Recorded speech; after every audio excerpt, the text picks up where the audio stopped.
Selamat pagi anak-anakku semuanya. Bagaimana kabar hari ini? Tentu kalian tetap dalam keadaan sehat ya. Bersyukur pada Tuhan kalau saat ini kita masih diberikan kesehatan, masih dapat dipertemukan di dalam pembelajaran daring. Tentu kalian tetap bersemangat ya walaupun masih belajar di rumah. Tetapi Bu Wiwis berharap kalian tetap memiliki tanggung jawab yang baik, memiliki semangat belajar yang tinggi. Walaupun hanya belajar di rumah, tetap belajar di rumah, kalian tetap memiliki kemajuan-kemajuan yang berarti. Nah, anak-anakku sekalian, jangan lupa tetap rajin berdoa, ya, memohon kesehatan dari Tuhan. Jangan lupa juga tetap mendengarkan renungan firman Tuhan supaya kita tetap diterangi langkah-langkah kita oleh firman Tuhan. Nah, anak-anakku sekalian, kalau minggu-minggu yang lalu tepatnya kita sudah berbicara tentang sistematika Undang-Undang Dasar, kemudian sifat dan fungsi Undang-Undang Dasar, ya, masih ingat kalian?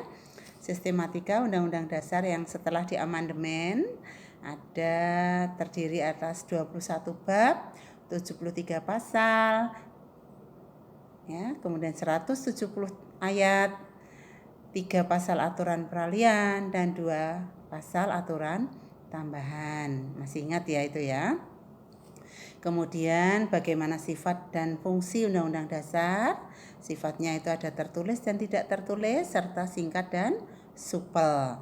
Sedangkan fungsinya Undang-Undang Dasar itu sebagai hukum dasar ya yang mendasari dari hukum-hukum atau peraturan-peraturan pelaksanaan yang lain. Kemudian sebagai alat kontrol, yang keempat sebagai pengatur, yang ketiga sebagai pengatur dan yang keempat sebagai alat penentu. Nah, tentu kalian masih ingat semuanya itu ya. Nah, saat ini kita akan berbicara di pertemuan kita yang ketiga di bab 2 ini, kita akan berbicara mengenai kedudukan peraturan perundangan dalam sistem hukum nasional. Nah, mari kita simak video pembelajaran kita kali ini. Ya, jangan sampai di skip-skip ya supaya tahu, supaya terus berlanjut apa yang diajarkan kalian mengerti. Demikian, mari kita cermati dengan seksama. Selamat mengikuti. Anak-anakku sekalian, tujuan pembelajaran kita kali ini, setelah proses pembelajaran, peserta didik atau kalian semua diharapkan dapat menganalisis peraturan perundang-undangan dalam sistem hukum nasional.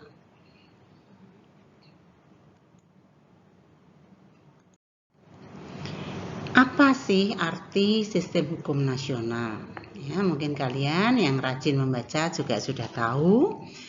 Sistem hukum nasional adalah keseluruhan dari unsur-unsur hukum nasional yang saling melekat dalam rangka mencapai suatu masyarakat yang berkeadilan. Dulu kita pernah bicara tentang hukum. Hukum itu apa ya? Hukum itu rangkaian peraturan yang mengatur tingkah laku manusia, bersifat memaksa ya. Jadi kalau kita melanggar aturan hukum, mau tidak mau kita akan diberi sanksi ya, dan memiliki sanksi yang tegas. Memaksa memiliki sanksi yang tegas dan dibuat oleh lembaga yang berwenang. Nah, ini pengertian sistem hukum nasional. Kalian juga sudah tahu hukum itu apa. Unsur-unsur hukum kalian juga sudah tahu. Dulu pernah kita bicarakan juga ya. Unsur-unsur hukum itu apa? Isinya atau unsur-unsur yang pertama adalah berisi perintah dan larangan. Kemudian yang kedua bersifat memaksa. Yang ketiga memberi sanksi yang tegas bagi yang melanggar. Dan yang keempat dibuat oleh penguasa yang berwenang. Nah, semuanya itu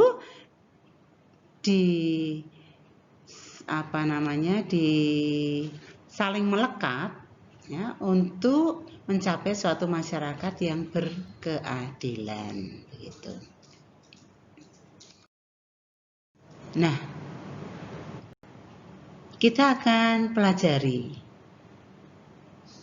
macam-macam peraturan perundangan yang ada di negara kita tercinta Republik Indonesia ini. Tata urutan peraturan perundangan RI itu sudah diatur dalam ketetapan MPR, ya. Juga dalam undang-undang yang terakhir adalah Undang-Undang Nomor 12 Tahun 2011. Dalam undang-undang itu disebutkan tata urutan peraturan perundangan RI itu meliputi 1. Undang-Undang Dasar Negara Republik Indonesia tahun 1945, 2. Ketetapan MPR, 3. Undang-Undang Perpu atau Peraturan Pemerintah Pengganti Undang-Undang, yang keempat Peraturan Pemerintah atau PP, yang kelima Peraturan Presiden atau Perpres, keenam Peraturan Daerah Provinsi, dan Peraturan Daerah Kabupaten atau Kota. Nah, apa masing-masing pengertian ini? Anak-anakku sekalian, Undang-Undang Dasar 1945 adalah peraturan negara yang tertinggi, ya. Mari silahkan disiapkan buku tulis dan pulpennya. Keterangan Bu Wis ini ditulis ya, tidak Bu Wis ditulis di PowerPoint-nya, tapi kalian mendengarkan dan menulis mana-mana yang penting. Bu Wis ulangi. Undang-Undang Dasar Negara Republik Indonesia tahun 1945 adalah peraturan negara yang tertinggi, ya, yang memuat ketentuan-ketentuan pokok dan yang menjadi sumber bagi peraturan perundangan yang lain yang dikeluarkan oleh negara. Nah, jadi Undang-Undang Dasar ini merupakan sebagian dari hukum dasar yang tertulis. Loh, apa ada hukum dasar yang tidak tertulis atau konstitusi yang tidak tertulis? Dulu pernah kita bicarakan, kalau masih ingat ya, ada konstitusi tertulis dan tidak tertulis. Yang tidak tertulis contohnya konvensi, ya. Konvensi itu apa? Konvensi itu kebiasaan-kebiasaan yang muncul dalam praktek penyelenggaraan negara. Misalnya pidato presiden setiap tanggal 16 Agustus itu konvensi, kebiasaan yang muncul setiap tahun. Ya. Nah, sedangkan Undang-Undang Dasar tahun 1945 ini merupakan salah satu atau sebagian hukum dasar yang tertulis. Nah, urutan yang kedua adalah ketetapan MPR, ketetapan Majelis Permusyawaratan Rakyat. Ketetapan MPR adalah keputusan yang diambil dalam sidang-sidang MPR yang memuat ketentuan-ketentuan secara garis besar agar nantinya mudah dilaksanakan, ya. Jadi agar nantinya mudah dilaksanakan. Jadi Bu Wis ulang, ketetapan MPR adalah keputusan yang diambil dalam sidang-sidang MPR yang memuat ketentuan-ketentuan secara garis besar agar nantinya mudah dilaksanakan. Ya. Yang ketiga adalah undang-undang atau garis miring Perpu, ya. Undang-undang adalah peraturan atau perundangan untuk melaksanakan Undang-Undang Dasar dan ketetapan MPR. Ya. Jadi Undang-Undang Dasar ini dibentuk berdasarkan ketentuan Undang-Undang Dasar dan TAP MPR. Jadi ketentuan di bawahnya ini melaksanakan ketentuan di atasnya. Ya, jadi peraturan yang ada di bawahnya ini untuk melaksanakan ketentuan peraturan di atasnya. Sedangkan Perpu, peraturan pemerintah pengganti undang-undang, itu menurut pasal 22 Undang-Undang Dasar 1945 itu dibuat oleh presiden jika negara dalam keadaan genting. Ya. Jadi dalam bunyinya, dalam hal ihwal kegentingan yang memaksa, Presiden berhak menetapkan peraturan pemerintah pengganti undang-undang atau Perpu. Nah, jadi Perpu ini dibuat oleh Presiden apabila negara dalam keadaan gawat, ya, genting, sangat mendesak. Gitu. Nah, nantinya Perpu ini harus mendapat persetujuan dari DPR dalam sidang DPR yang berikutnya. Kalau nanti DPR setuju, maka Perpu ini akan menjadi undang-undang. Tapi kalau tidak setuju, maka Perpu ini akan dicabut. Demikian, maka kedudukan Perpu ini sejajar dengan undang-undang.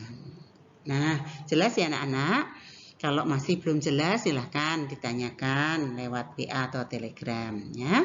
Kemudian yang keempat adalah peraturan pemerintah. Peraturan pemerintah ditetapkan oleh Presiden untuk menjalankan undang-undang. Ini diatur dalam pasal 5 ayat 2 Undang-Undang Dasar 1945. Ya, oleh karena peraturan itu ditetapkan oleh Presiden sebagai kepala pemerintahan, maka peraturan itu disebut peraturan pemerintah, gitu ya. Jadi Presiden selaku kepala pemerintahan membuat peraturan, maka peraturan ini disebut PP atau peraturan pemerintah. Terus ada Perpres, peraturan Presiden. Ya, apa itu peraturan Presiden? Ya, peraturan Presiden itu peraturan yang dibuat oleh Presiden untuk menjalankan peraturan-peraturan di atasnya. Ya. Kemudian yang keenam dan ketujuh itu sebenarnya sama, yaitu peraturan daerah, cuma dibedakan peraturan daerah provinsi dan peraturan daerah kabupaten atau kota. Kalau peraturan daerah provinsi dibuat oleh gubernur dan DPRD tingkat 1, sedangkan peraturan daerah kabupaten atau kota dibuat oleh bupati atau wali kota bersama DPRD tingkat 2. Begitu ya anak-anak. Ini mengenai tata urutan peraturan perundangan RI. Silakan yang belum jelas ditanyakan langsung saja lewat WA atau Telegram. Nah, anak-anak, apa ya arti penting peraturan perundangan itu? Arti pentingnya peraturan perundangan yang pertama itu merupakan peraturan yang tertulis. Yang kedua, dibentuk, ditetapkan, dan dikeluarkan oleh lembaga negara atau pejabat yang berwenang. Jadi yang boleh mengeluarkan, yang boleh membuat, membentuk itu hanya pejabat yang berwenang. Yang ketiga merupakan norma hukum atau aturan yang mengatur pola tingkah laku masyarakat. Dan yang keempat mengikat secara umum dan menyeluruh seluruh masyarakat Indonesia. Nah, ini arti penting dari peraturan perundang-undangan yang ada di negara kita. Di pertemuan terakhir kita, Bu Wis ingin memberikan tugas, ya. Kalian buka buku paket kalian di halaman 41. Ya. Nah, di situ ada aktivitas 2.3. Nah, memang sih di situ ada perintah coba kalian diskusikan secara kelompok. Tetapi kalau memang kalian bisa berdiskusi ya enggak apa-apa. Cuma nanti jawabannya dikirim sendiri-sendiri ya. Silahkan kalian video call dengan teman-teman boleh berdiskusi. Atau kalian mau mengerjakan sendiri juga boleh. Karena memang situasinya seperti ini, sulit ya. Silahkan kalian yang bisa berdiskusi lewat video call bisa. Mau mengerjakan sendiri juga boleh. Nah, nanti mengerjakannya itu dalam bentuk tabel ya. Dan setelah jadi kalian foto atau mau kalian ketik juga boleh, dibuat tabel ya. Lalu kirimkan lewat Google Classroom. Demikian anak-anak, silahkan dicermati sungguh-sungguh video ini untuk lebih memahami. Kalau memang masih belum jelas silahkan ditanyakan. Sampai di sini pertemuan kita. Ya, Bu Wis berharap kalian jelas. Tetap dibaca buku cetak dan LKS-nya ya, supaya pemahaman kalian makin baik, makin luas begitu. Jangan hanya dari video ini, tetapi kemampuan literasi kalian juga harus diuji lewat kemampuan membaca dari buku cetak maupun LKS. Demikian anak-anak pertemuan kita. Bu Wis akhiri, sampai ketemu minggu depan dalam topik yang berbeda lagi. Terima kasih untuk perhatiannya. Tuhan memberkati.